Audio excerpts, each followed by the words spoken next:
Now that you know how to store data into memory, create arrays and make decisions, and even perform basic print-to-screen operations, it's time to get into the more visual aspects of the language. We're going to start with the 2D text commands that you will be using throughout your whole DarkBASIC career. But first, we need to discuss the 2D coordinate system that DarkBASIC Professional uses.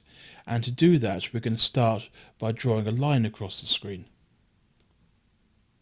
So we start off by typing in do and loop, which we're by now intimately familiar with.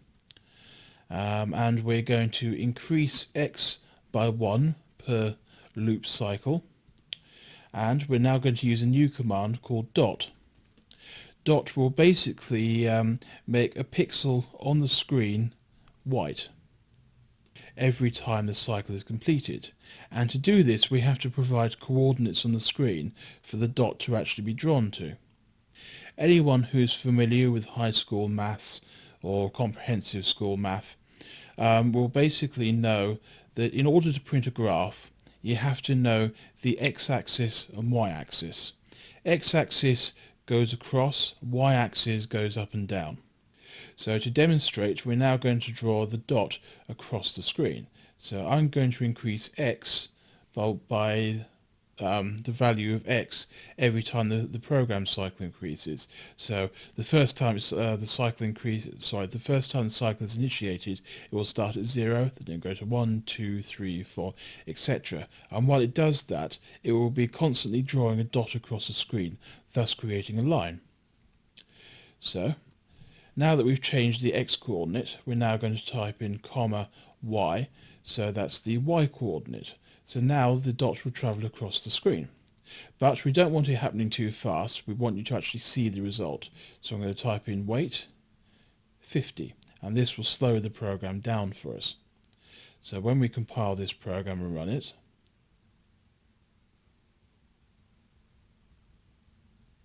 as you can see across the top here, you now have a line travelling across the screen. However, it's quite hard to see like this, so I'm going to close the program and I'm going to drop the line further down the screen, and I'm going to do this by increasing the y value by 10. We will now compile the program again.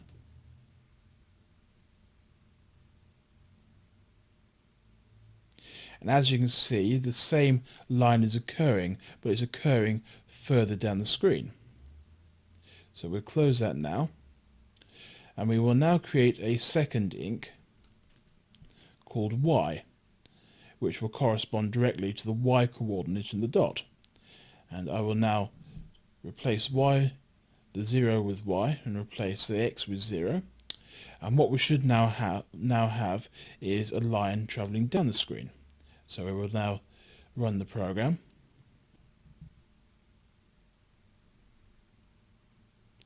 As you can see, the same thing as before, however now it's travelling in a downwards direction. I'll now exit the program. Again, I'll increase x by 10. This will move it away from the edge of the window. We will run the program again, and you'll see the line more obviously. As you can see, the line is now further away from the edge of the window and quite happily drawing in a downwards direction.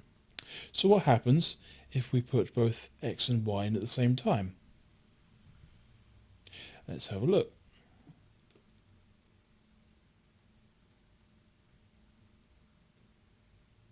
As you can see, the line is now going in a diagonal direction across the screen.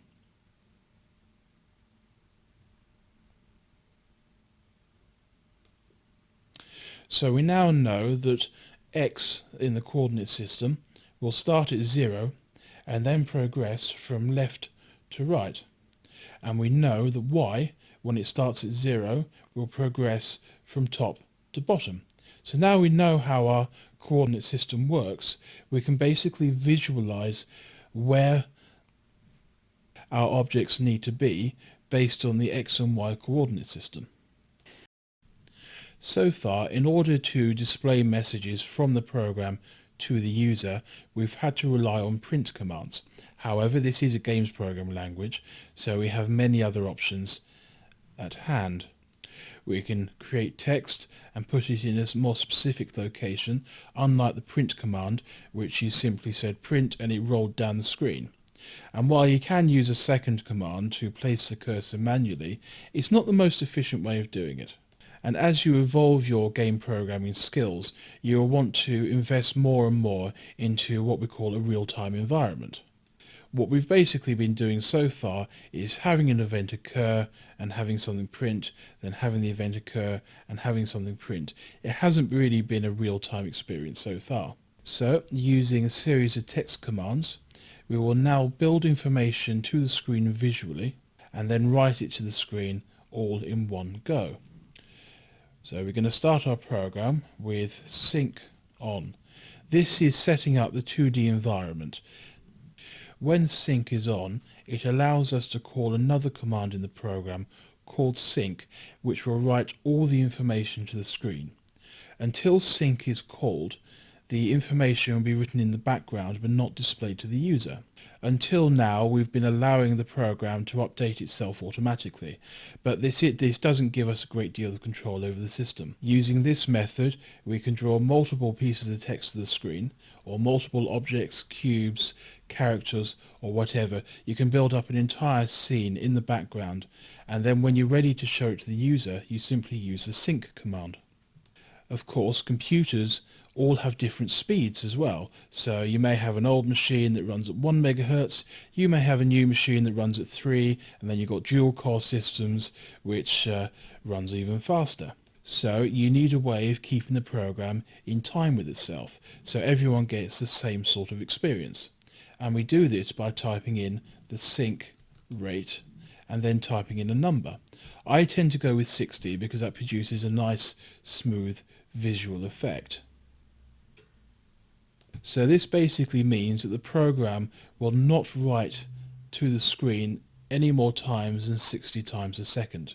Film, of course, in the UK is 25 times a second, and American films are about 30 frames a second. So 60 frames a second will give a very nice visual result. It will be a very nice, smooth update. Of course, if you're not happy with it and you wish to increase it for upper range machines, you can increase the number as you wish. Now that we've got our program keeping time and we control when the visual data is applied to the screen, we're going to add a do and loop command. Now, before the loop, we're going to add sync. So when all the commands are processed between do and sync and loop, they will then be displayed prior to the loop ending. If we return to our dot program now, we will basically see a dot moving across the screen rather than a line being drawn across. So it automatically destroys any visual data after it's been displayed to the screen. This allows us to create a clean slate and redraw our image every time the loop starts, which reduces, well, it stops blurring and means that everything else is destroyed beforehand. This is essential for any game because you don't want a cube blurring across the screen and you don't want text blurring across the screen. You want a live update of where the object is without it being blurred, unless of course you're trying to create some kind of special effect. But for the moment we don't want to do this, we just want to simply display real-time data on the screen and construct it every cycle as if it was a picture. So I'm going to type in inc x and inc y as we did before. Then we're going to type in dot and we're going to give it x and y coordinates, so this will be counting from 0 to infinite. And of course we used the wait command last time, but we don't need to this time because we know the dot will only move 60 places a second because the sync rate is on. So we're now going to compile our program, and with any luck we'll see a dot moving diagonally across the screen rather than having a line.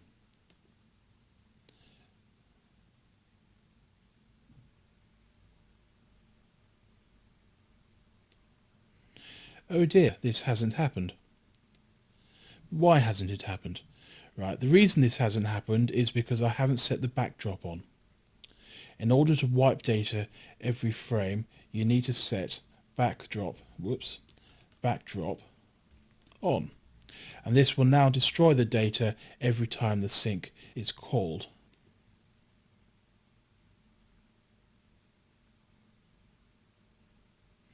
As you can see, the background has changed, but you've got a little white dot moving quite happily across the screen.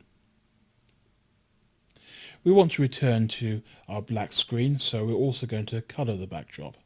And in order to do this, I'm going to type in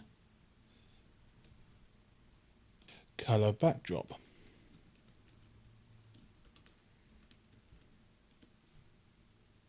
And of course we need to actually set a colour, so I'm going to use the RGB command, which we've seen before.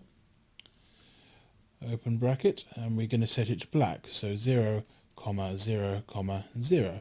This sets the red, green and blue channels to nothing. Now when we run our program again, you should see the white dot moving down the screen more effectively.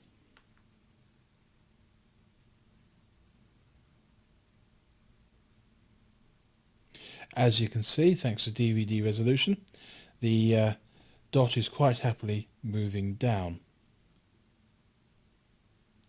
If we reduce the sync rate to 30 and then run the program,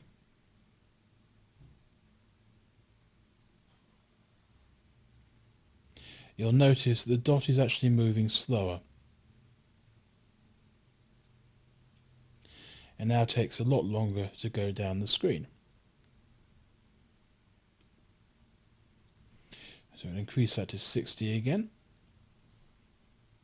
And we have now successfully set up a 2D environment that will write all the data to the screen at the end of the do loop, and then once sync is complete, it will then wipe any previous data from the screen and allow you to redraw your scene. So now the question becomes, how do I use text to display information to the user using this method? Well, we're going to start by using the text command to actually display where the dot is in real time in numbers. So as the dot moves down the screen, it will display the X coordinate and Y coordinate. This is very common for people building 3D and 2D games to display this kind of information, because it allows you to keep track of where the object is and can even be used to help position objects later on when you're building your scene. So we're going to type in text, and the text command works. You have text, then in the same way you have the dot command, you've got X and you've got Y. So we're going to set this at about the middle of the screen. I know that this screen is about 640 pixels wide because I've set the window here, and I know it's 480 pixels down. So if I halve that to 320, and we want to move the text down a bit, so as a judgment call, I'd say about 30 pixels down will do it. We'll put a comma, and now we need to type in our event, or rather the text that needs to be displayed on the screen. Now you can do this in the same way as you do with the print command. So my text here, if we run the program,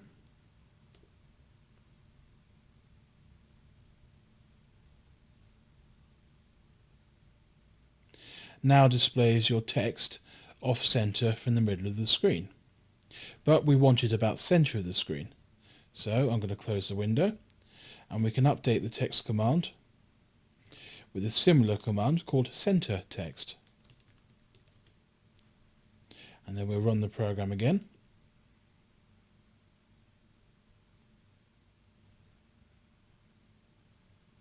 And as you can see, the text is now centered to the screen. So now we have text on the screen being written to the screen at every sync cycle, then destroyed and recreated in the same way the dot is. We can start displaying visual information. So we want to tell the user that the dot is currently at x colon, add a space, and then add. You remember how to convert variable data into string data by using the str string command, open bracket, x, close bracket. And this is very familiar now. We know how to construct data using the print command in a similar way. So now we're going to add a space there, because otherwise it'll be right next to the previous numbers recreated. We're going to type in y, comma, add another space, add a quote, then add again, and we wish to convert the y string to be displayed correctly. So str string, open bracket, y, and close bracket. Now when we run the program, we will see a real-time representation of where the dot is on the screen being relayed back to us.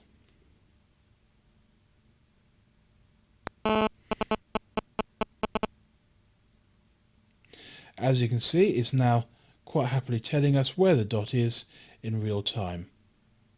So we've now just created our first real-time display. And of course, now that we know the display is being created in real time, we can get rid of the dot command completely, and we can actually replace the x coordinate and y coordinate, and we can have the text moving down the screen. So I'll run the program.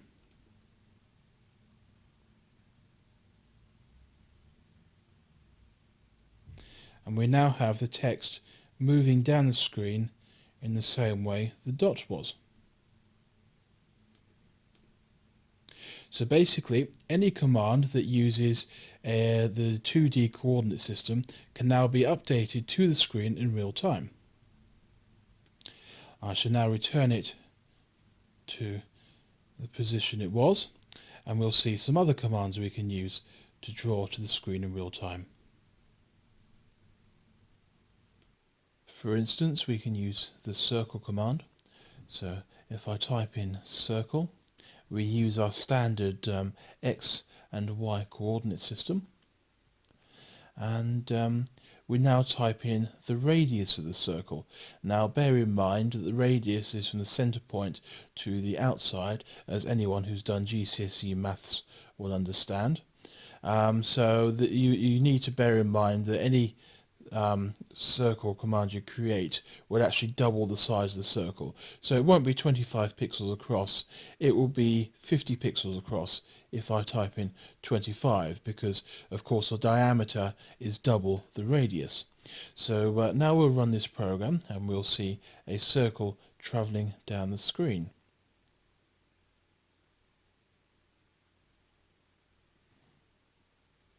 Anyone who sees this style of graphics will likely be reminded of the old Asteroids games. And these sort of games, the old arcade games, can actually be recreated using commands like circle and line and some of the others I'll be showing you.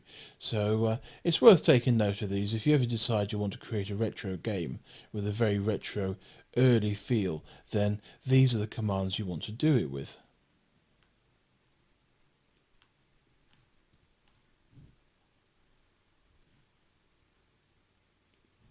Another command we can use is line. Line works a little bit differently because you have to plot the position of one point of the line and the other point of the line. So we have two sets of x and y coordinates. So we start off with x, comma, y as normal. However, we wish the other end of the line to be in another position, otherwise it will just end up being a dot again. So we're going to type in x, add about 30 pixels, comma, and we want y, add another 30 pixels. And this is then created a line between 2 points. So if we run the program,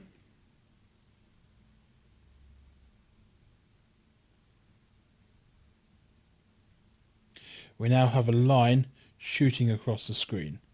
So if you're creating missile command, you could quite happily have a line bomb dropping down on your target.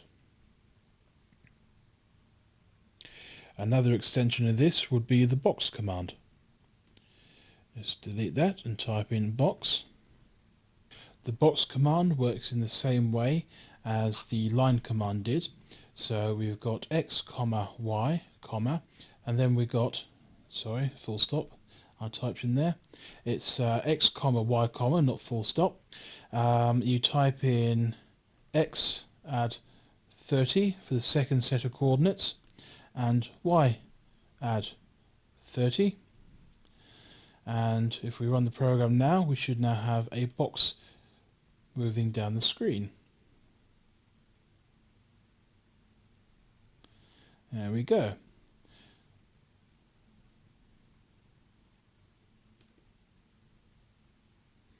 However, a plain old white box is a bit boring, and the box command actually does come with some nice color commands as well. So using the RGB system we're now familiar with, I'm going to set the box to red. Now you have to type this in 4 times for each corner. So I will now copy that and paste it another 3 times. 1, 2, 3, 4. Get rid of the final comma, and when we run the program now, we should have a nice red box.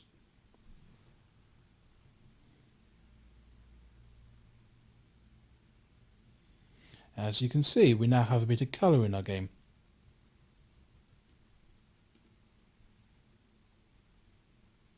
But even red is a bit boring, so we're going to change the colours so they look a little bit more interesting. Now each of these commands refers to one corner of the box, so it will create a gradient effect as I change the colours for the box. So now you've got it going from red to green to blue, and we're going to put the final command, and this will set it to white. So when we program our game now and run it, it will now create a more interestingly coloured box.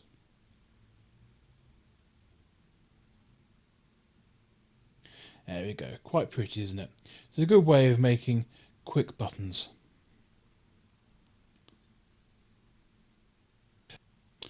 Of course, we don't always want our program to move the box in that direction, so we can reverse the direction simply by setting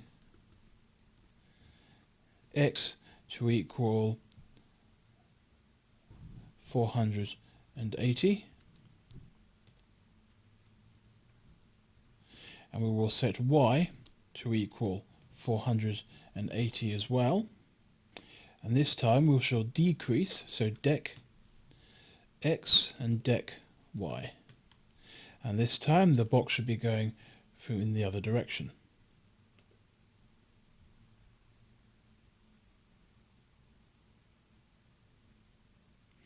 As you can see, the box is quite happily moving in the other direction.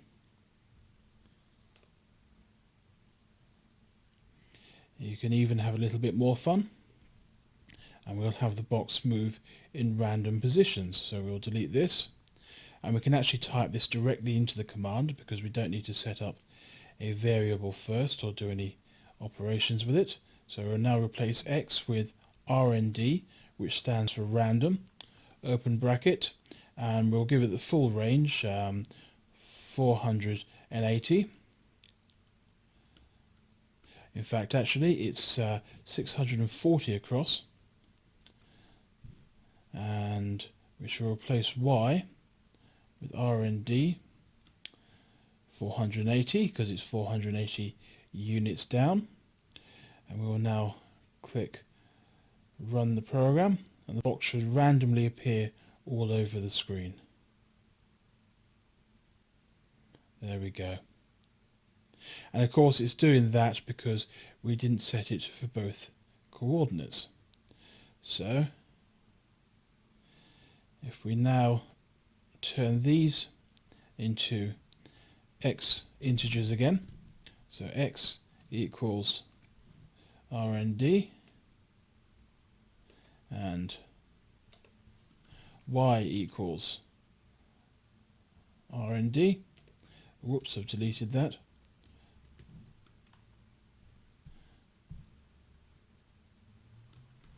There we go. We'll replace this with x again. We'll replace that with y, and the box should randomly appear all over the screen again, but in its proper shape. There we go.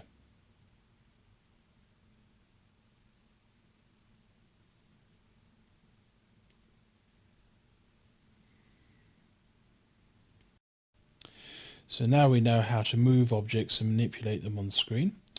We're going to get rid of all this, and I'm going to show you some text styles instead, because so far our text has been basic system font and quite boring.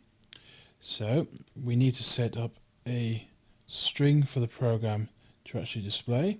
So my text string equals little brown fox jumping, close quote, and we're going to place our standard text command at 10, 10, my text, and when we run the program we'll see what we normally have.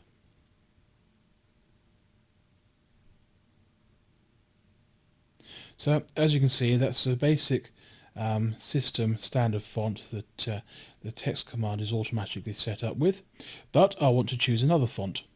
So before the do loop, I'm going to load or set up another font. So set text font, and I'm going to use Arial, and when we load the program now, the font style will have changed.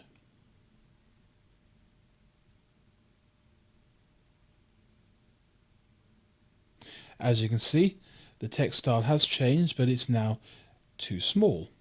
So we're going to set text size, and this will now reproduce a point size. So we want it quite big, so I'll type in 36. Run the program.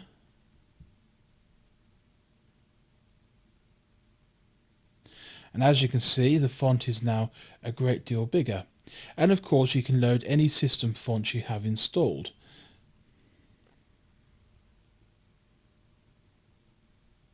So if I wanted my fantasy text adventure to have a little bit more interesting font, I can replace it with this one. Run the program.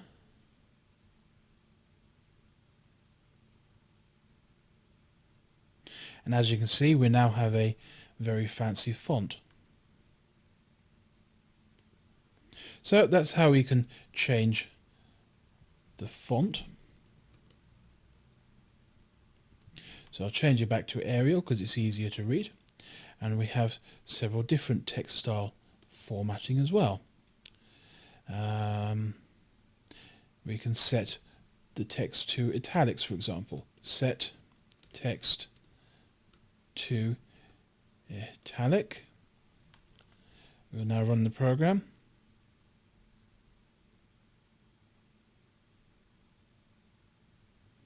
As you can see, it's now set to italic.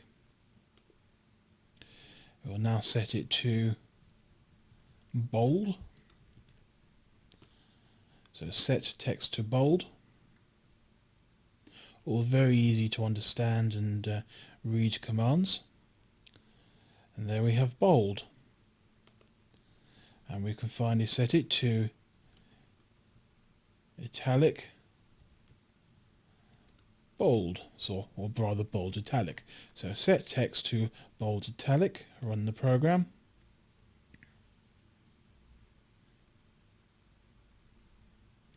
And now we have bold italic.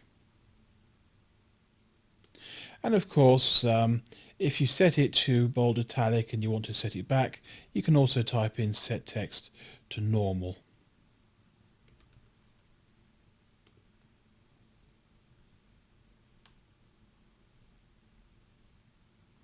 Which would of course restore it to its original state. So we can of course change text in real time. So if I create an if statement, if in key question mark equals 1, then set text to normal. And now copy that statement 4 times, set this to 2, 3 and 4, and we can set text to italic, bold and bold italic. So now when I press 1, 2, 3 or 4, the font style will change.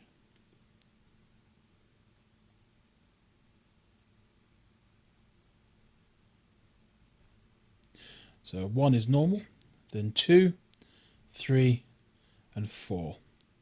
So as you can see, simply by typing into the keyboard, I can in real time update the text. And of course with the 2D coordinate system, I can move it up the screen as well if I like. So if I go a bit further, the program, so we can move text around the screen using the arrow keys. So I'm going to start now. We don't need the set text to normal there. I'm going to place x, which will equal 10, and y, which will equal 10 as well there. And then I'm going to take some inputs from the arrow keys that will move text around the screen.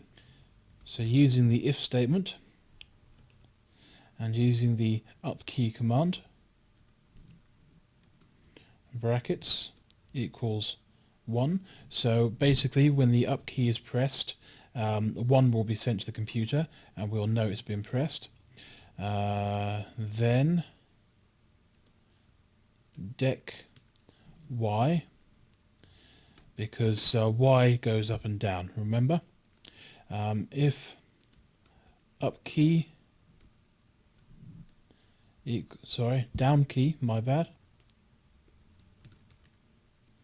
equals 1, then inc y, because if you remember, the smaller the number is, the closer it gets to the top of the screen, and the bigger the number it is, the bigger a number is, the closer it will get to the bottom of the screen. So we also need if left key equals 1, then again, in order to get close to the left, you need to decrease the value of x, so dec x, and if right key equals 1, then increase the value of x. And now when I run this program, with all luck, I should be able to move the text around the screen. Except I've made a minor mistake that I've only just noticed. I forgot to update the text command itself. So we'll replace that with x and y, and now it will actually work.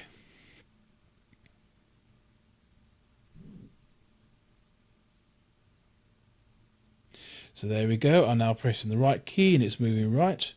Pressing the left key and it's moving left. If I want to go down, I press the down key. If I want to move up, I move the up key. So of course this is a very basic control system. If I had a box or a character of some kind, I could now move it around the screen.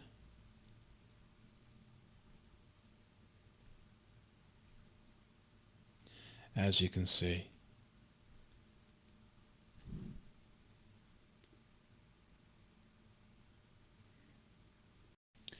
There are, of course, many ways in which you can use the text command. You don't have to display just anything you type in.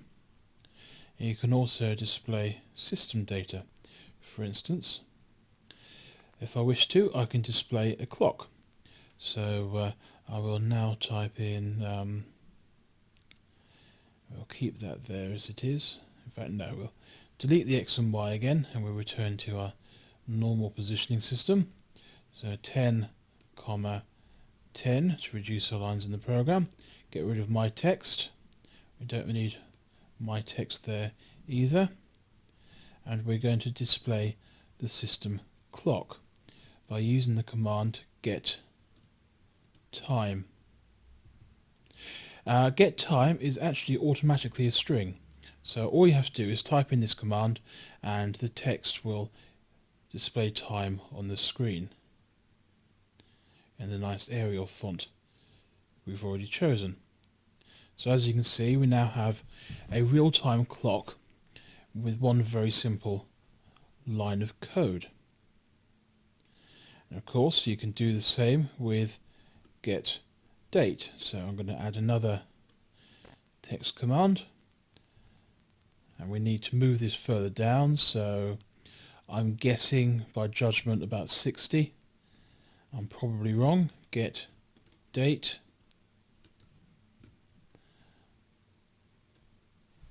Run the program. And there we go. We got date and we got time. So in a couple of very easy commands, we've now turned text from just a normal printing what we say to actually fetching data from the system and displaying it on screen. Another common use of the text command is to display the FPS. Now FPS stands for frames per second. This is how often a program is updating. So we'll try that. But the only problem with screen FPS is that it actually enters the system as an integer rather than a string. So we need to convert it to a string by typing in str, which we're now very familiar with, open bracket, and we shall use a command screen FPS, and it has its own brackets. So now when we run the program, it should indicate how many times a second the screen is actually being updated.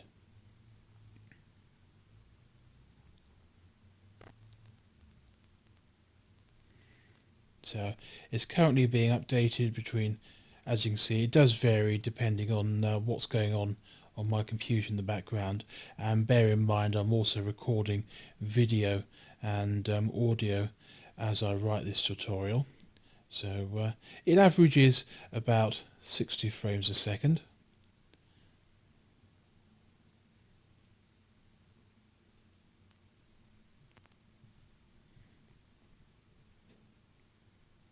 So you can quite easily imagine writing a complex 3D game, and you want to see how fast the game is running. So again, you can use a text to update the FPS to the screen at very little system cost, just using the text command.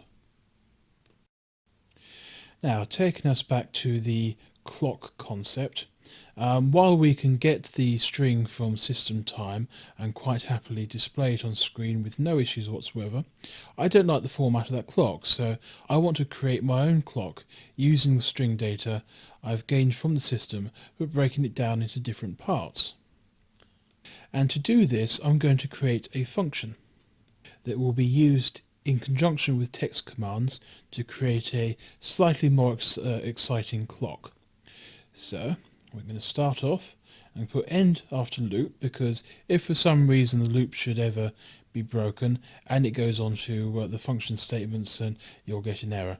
So I'm going to type in function break down time,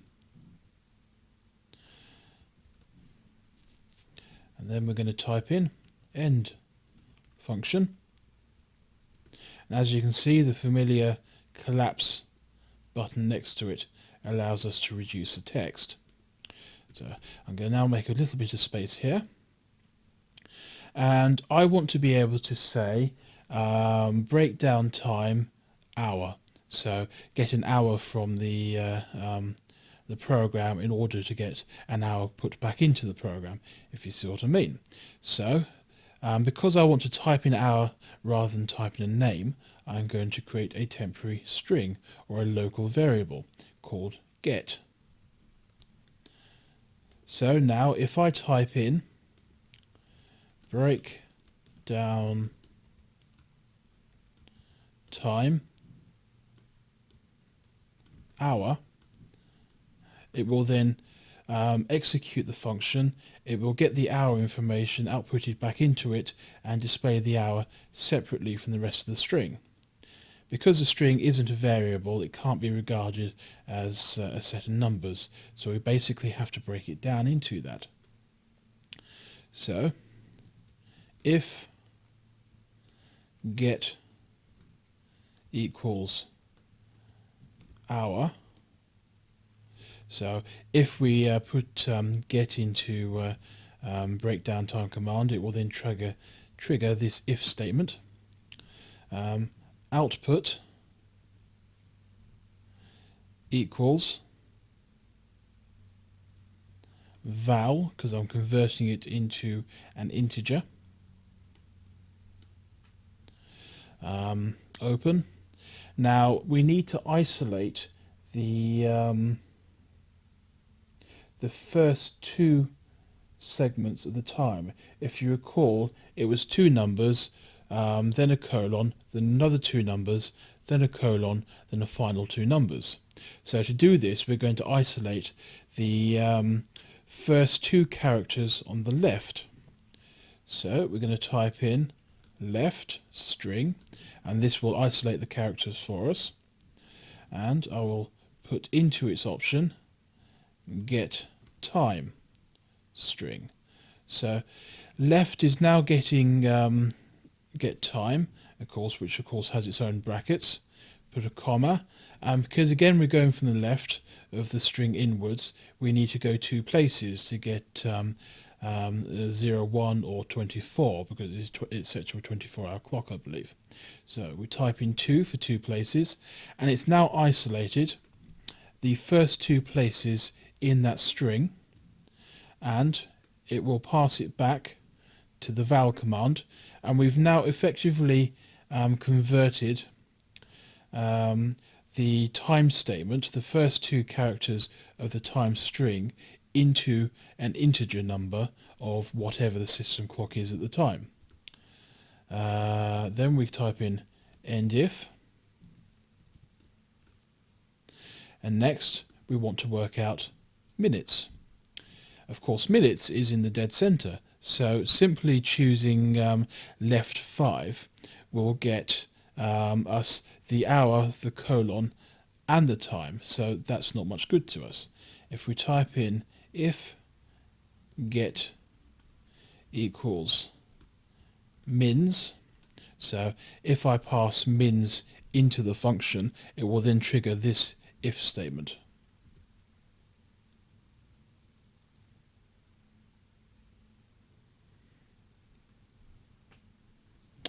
Now we're going to create another temporary variable called mins string equals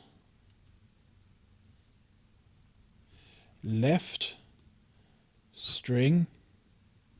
We need to get time string, and we need to get the first 5 numbers. Now, I said because we've got all the 5 numbers, we now need to go in the other direction and get the first 2 numbers, but going from the outside in. That's going right into the string. So we have another command for that as well. So now, because mins now equals the first 5 characters, we want to produce, we want to put this, we need to operate on the min statement itself, or the min string. So mins equals write string open bracket. Then we're going to type in mins again, because that's the string we need to perform the operation on. Put a comma, and now we need to go into 2 characters from the right. So 2 and close bracket. And now we successfully isolated the first 5 characters in the string, and then we went back and took those first 5 characters and reduced those down to the first 2 characters going from the right backwards through the string. So now output will equal val, which converts a string back into an integer, mins. And there we have it. We've now successfully grabbed the number of minutes in the time statement and returned it to the program as an integer value. And of course the final one is going to be the number of seconds. So if get equals secs,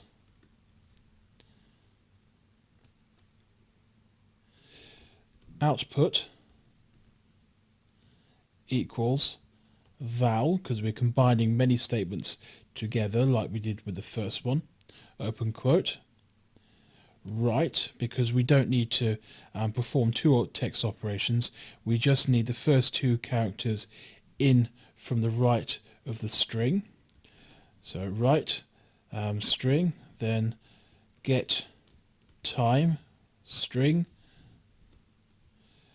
and comma 2, because we need 2 characters from the end of the string inwards, then a couple of close brackets. So we've got val is one command, that's the first set of brackets, then you got write is the next set of brackets, and then you got get time has its own set of brackets. So that can be a little bit confusing, but once you get the pattern it won't be an issue. And then we want to end it with end if, and of course we need the if statement to actually output the output value back into the program.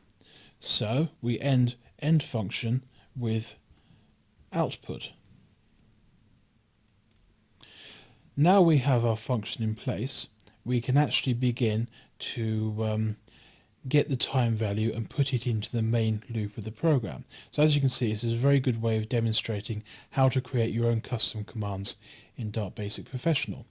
So I'm going to delete the screen FPS, and we're going to replace it with break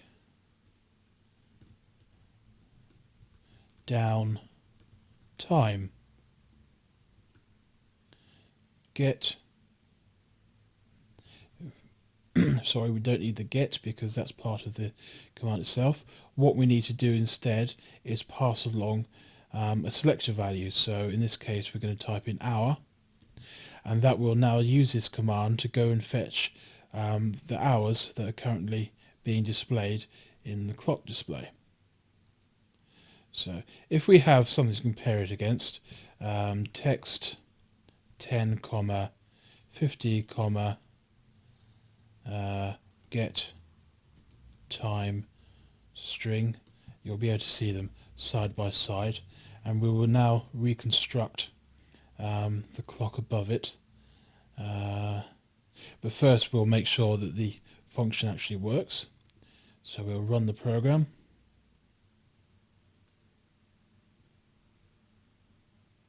And as you can see, our first text statement is accurately reproducing the first 20 in the line. So we now need to make sure that it works with mins as well. So mins, run the program.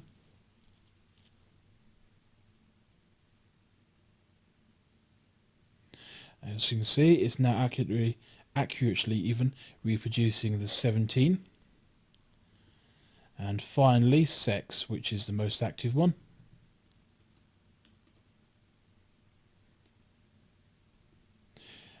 You'll notice here that I made a minor mistake. Sex is a little character, so had I typed it in as it was, it wouldn't have triggered it because it is case sensitive.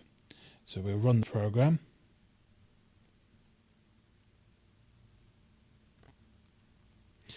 And as you can see, it's accurately reproducing the seconds as well. So we can now effectively build our own clock display out of the elements we've extracted. So we can get rid of this second statement here. And we can start reproducing our clock. So text 10. If I put it directly below, we can have one going downwards. 40, comma, string. It may make not much sense converting it into an integer just to convert it back to a string to the program, but I'll be using this function later on as well, so if you understand the process now, it will increase your understanding when it comes to using it in an analog clock, which we'll be ending the tutorial series with. So break down time, and we're going to change sex here to hours, or hour rather. We should put an S there and keep it consistent. So it's a good idea to keep your program consistent as you go through, otherwise you make little mistakes and you have to go and troubleshoot afterwards. It's all a great big fuss for nothing. And text 10, 80, string, break down time, and we want seconds, so sex again, and then we'll run the program, and we should have the clock descending down the screen. And there we go.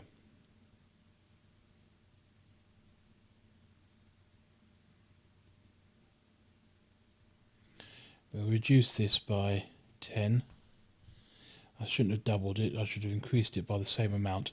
Because there's 30 pixels difference between 10 and 40, I should have then put another 30 pixels difference. So of course 40 add 30 equals 70, and that will now create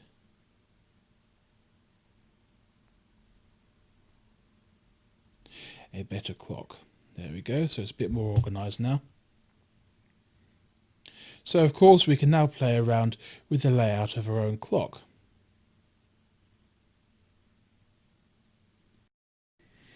By combining everything we know together and everything we've learned in these tutorials so far, we will now create a more stylized clock, something that looks a little bit better with the tools we have at hand.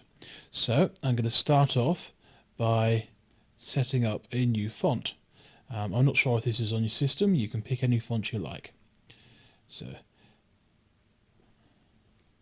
Sprint SF. I will now get rid of the text resize command here because it's going to become redundant in a moment, and I'm not happy with white, so I want to change my clock's text color to green. So I'm going to place the command in the main do loop. The reason I want to do this is because I want to make the seconds green and I want to make the rest of it red. So I'm going to type in inc RGB 0,255, 0 close, comma, and we need a background color as well, RGB, set it to black, 0, 0, 0. And now every time the program loops through the cycle, the ink will basically be changed to color green. However, I also want so I want my seconds to be that color, and I want my hours and minutes to be the color red. So ink again, RGB, and this time 255, 0, 0. That will set it to red, RGB for the background, 0, 0, 0, close brackets. And if we quickly run the program, we'll see the colours take effect.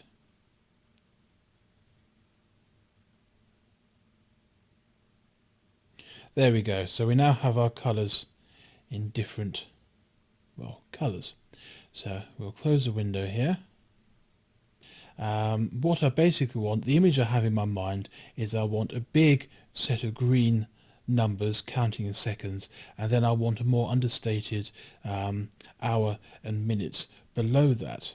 So I'm going to make it easier to recreate the hours and minutes by combining both these lines of text into one command. So we're going to get rid of the second text, and I'm going to cut this into the clipboard memory. Then we're going to delete this text, and using the plus symbols we're all familiar with by now, plus I want to put a colon between them, so colon there, and add the string value. So if we run the program now, we should have combined one line of text to include, there we go. So we've got hours and we've got time, but the text is tiny, it's way too small for my purposes. So I'm going to increase the size of the seconds here. So set text size 96, which is obviously a lot bigger, and I want to set my hour and time size to about 46, I'd say. So set text size to 46. So if we run the program again,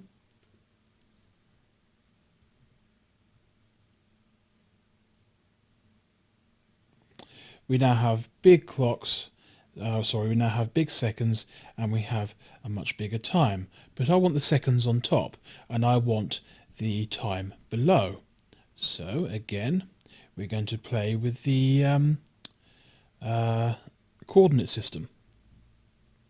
And to make it a little bit easier, I'm going to change the text command to center text, which works in exactly the same way, but the position you locate it at will be the center of the entire row of text, rather than having the row of text move from the point stated and then outwards towards the right.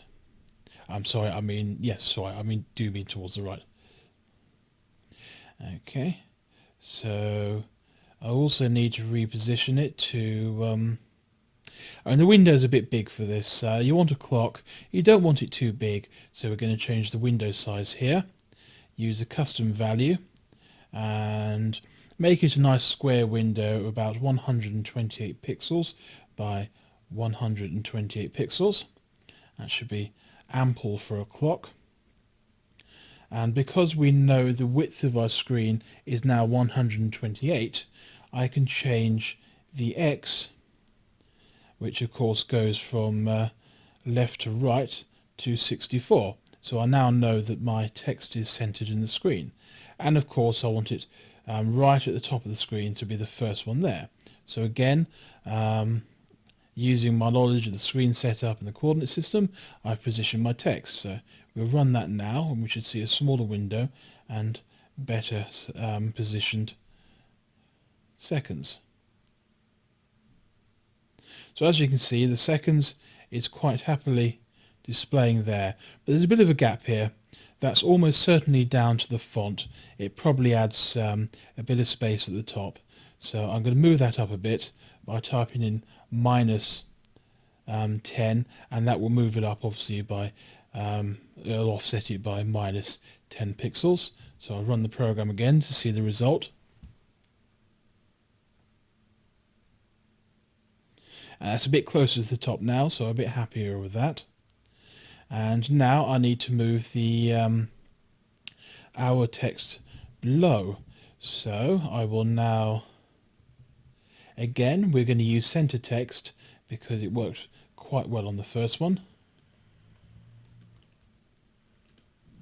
We're going to set the X to 64 because it makes it a dark side easier. And I'm going to move it down to about 75 pixels should do the trick, I think. As you become more experienced with it, you'll be able to sort of visualize the positions more easily. Failing that, trial and error never fails.